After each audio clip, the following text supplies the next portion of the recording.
પ્રોગ્રામો બંધ એના માટે નથી બોલતા સાહેબ। અમારા દેશના મહાપુરુષો આવા છે, અમારા દેશના સુરવીરો આવા છે, એની વાતોના કોથળા ખંભે લઈને ફરી છે। એવી વાતો મારે આપના આગળ અહીંથી કરવી છે। ફરી ફરીને તમને અભિનંદન આપી ગાયું સનાતન હિન્દુ ધર્મમાં ગાયું માતાજીનું જે મહત્વ છે, આપણે ત્યાં ગાયના ઘીના યજ્ઞો હું અહીંયાથી આપને કહી દઉં, આપ તો ભાગવત સાંભળ્યું છે આપે, પણ આપણી સનાતન પરંપરામાં અમુક વાતો એવી હશે જે તમે કાયમ યાદ રાખજો। ખાસ સનાતન પરંપરામાં આપણી ઋષિ વૈદિક પરંપરામાં વેદમાં એવું લખ્યું છે કે આપણે ત્યાં સવારમાં ઉઠી અને એક માણસ દીઠ 5 આહુતિ અપાતી હતી ગાયના ઘીની, પછી જલ જવ ને તલ ને બધું યજ્ઞ થાય ને, અઘેડો ને બધું ખેરનું એકાદું લાકડું નાખીને યજ્ઞ કરે, પણ ગાયના ઘીની એક માણસ ઘરમાં 7 માણસ હોય તો 35 આહુતિઓ દેવાની, એક માથા દીઠ 5 આહુતિ આપતા હતા। ઘણા એવું વિચાર બહુ ભણી ગયેલા એવી વાતો કરતા હતા કે આ બધું ઘી બગાડવું ને બધું બગાડવું ને ખોટો ધુવાડો કરવો ને આમ કરવું ને આને આ બધી ખોટી છે ને એકચ્યુઅલી ભક્તિમાં સોટા 21મી સદીમાં એવી અમુક વર્ષો પહેલા ઘણા વાતો કરતા હતા। પણ હવે ખબર પડી, વૈજ્ઞાનિકે સાયન્સે સંશોધન કરીને કહી દીધું, આ ઈસરો વાળા કે નાસા વાળા બધાએ સંશોધન કરીને કહી દીધું કે ગાયનું ઘી યજ્ઞમાં હોમવાથી અગ્નિમાં હોમવાથી તનો મોઢે ઓક્સિજન ઉત્પન્ન થાય છે। એક માણસ દીઠ 5 આહુતિ આપતા હતા ત્યારે 100 વર્ષથી વધારે આપણે જીવતા હતા। એક વખત દુનિયાને સનાતન ધર્મ અને ગાયું માતાજીનો કેડે હાલવું પડશે આગળ જતા, એ હકીકત છે, હકીકત છે અને હકીકત છે। એટલે આપ આટલી ગાયોના માટે આપ સેવા કરો છો એ આપને અભિનંદન છે। ધરતીના ગોળાને બચાવવો હોય છે તો આપણે એ બાજુ વળવું પડશે, બાકી આપણે જે આંધળી ડોટું દીધું છે 100 વર્ષ જીવતા ત્યાંથી 70 ને 60 પુગાડી દીધા, આ પ્રગતિ કહેવાય કે શું કહેવાય એ મને વિચાર થાય છે। એક દિવસ યુદ્ધના મેદાનમાં વેતરાઈ ગયા હોય, તલવારના ઝાટકા લાગી ગયા હોય તો લડતા હતા, માથા પડી જાય તો લડતા હતા। આજે ખરપીઓ લાગી જાય ખેડૂને ટીટીનસનું ઇન્જેક્શન લેવા જવું પડે ધનુરનું, એકચ્યુઅલી નહીં ધનુર પડી જાય। પ્રગતિ કરી છે કે હું કઠણાઈ ઊભી કરી છે એ આપણે હજી નથી સમજાતું, એ ન થાય એના માટે આપણી આ વૈદિક પરંપરા છે। એવી ગાયું માતાજીના પાંજરાપોળમાં આજની રઢિયાળી રાત આ જીવદયા સ્પર્શ ઉત્સવમાં હું અને તમે મળ્યા છે ખોડાઢોર પાંજરાપોળમાં, તો આપણે ખૂબ આનંદ કરીશું। દુહાસનથી શરૂઆત કરી અને મોજ આવે એવી આપણે વાતો કરીશું, એટલા માટે તોય ધકમાર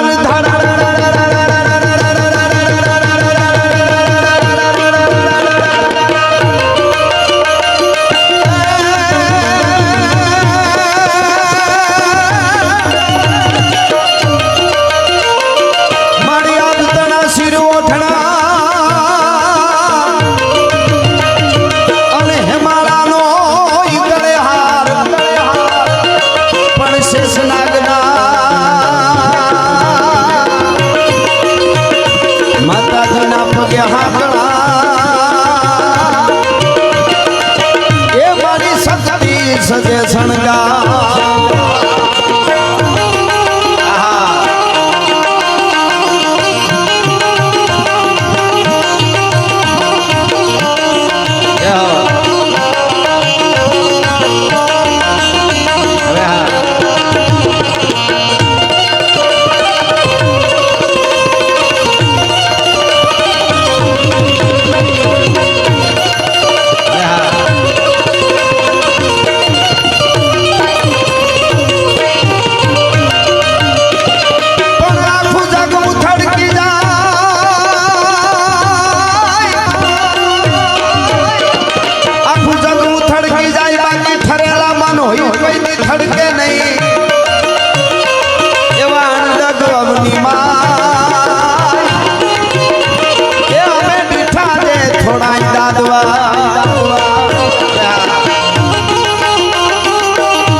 આપ બધા બેઠા છો, એક સાંસ્કૃતિક પ્રોગ્રામ સાંભળવા માટે આવ્યા છો.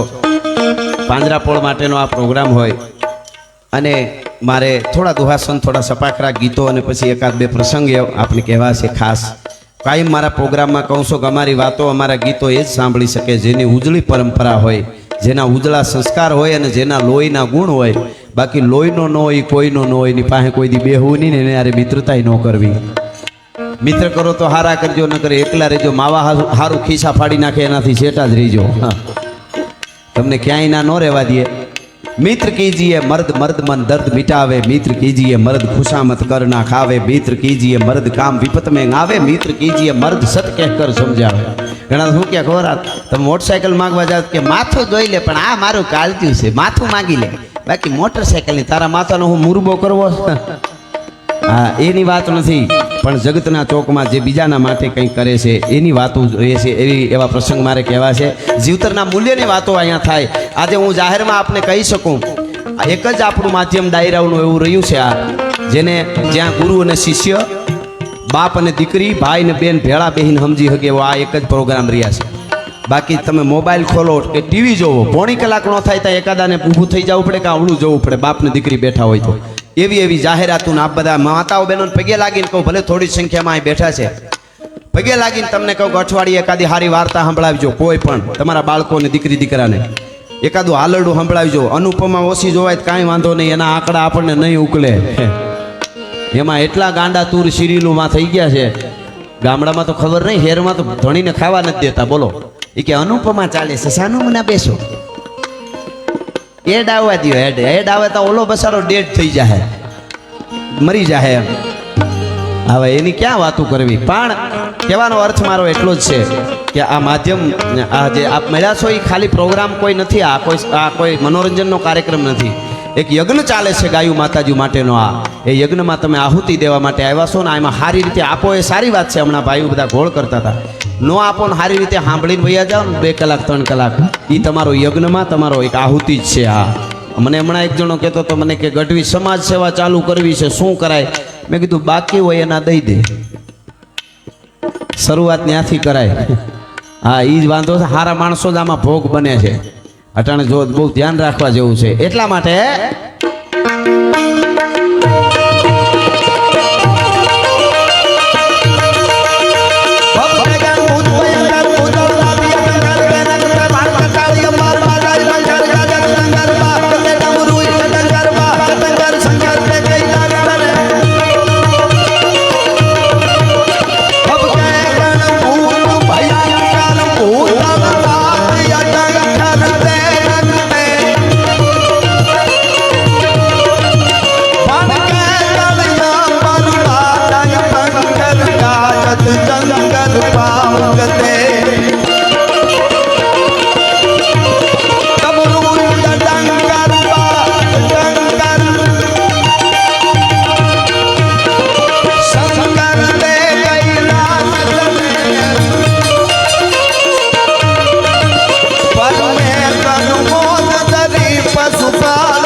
દેવોનાય દેવ ભગવાન દ્વારકાધીશ રાતથી જેનું ભજન કરે છે એવો છે શિવ.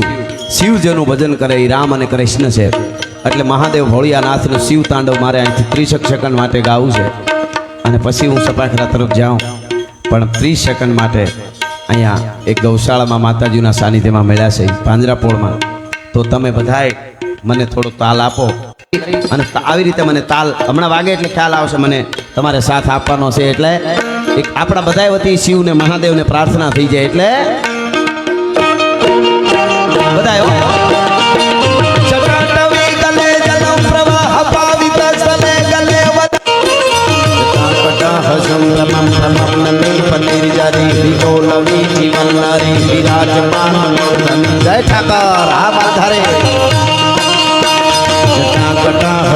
रमम रमम मंदिर पन्नीर जरे हिलोल वीची वल्लरे विराजमान मूर्धने विराजमान।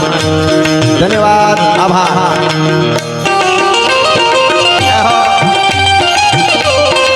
क्षमा क्षमा बापो बापो बापो बापो हाँ एम आम खबरदार रहो એટલે અમને ખબર પડે કે ના દૂધ દોણામાં જાય છે।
વચ્ચે મજા આવી જાય હો જોઈને તો આમ માલધારીઓને મોજના તોરા છૂટી જાય કારણ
એના ઉપર કૃપાનો વરસાદ ભગવાન દ્વારકાધીશ ને જગદંબા વરસાવે અને કેવો વરસાદ વરસાવે એ અહીંથી ગાવું ગીગા બારોટના શબ્દોમાં તો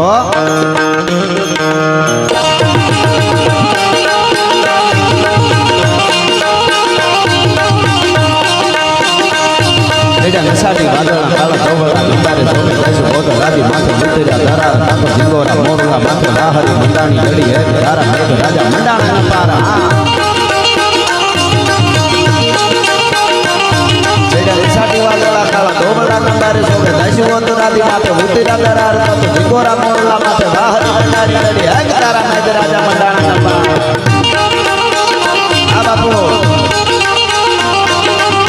તારા મેઘ રાજા મંડાણા પારવાનું ભગંડેરા ચંદ્રમાલા પડતાળ પાણી વાળા અતિ હુંદ વાળા કાળા મંડાણા હિલોળા આ બાવલિયાઓ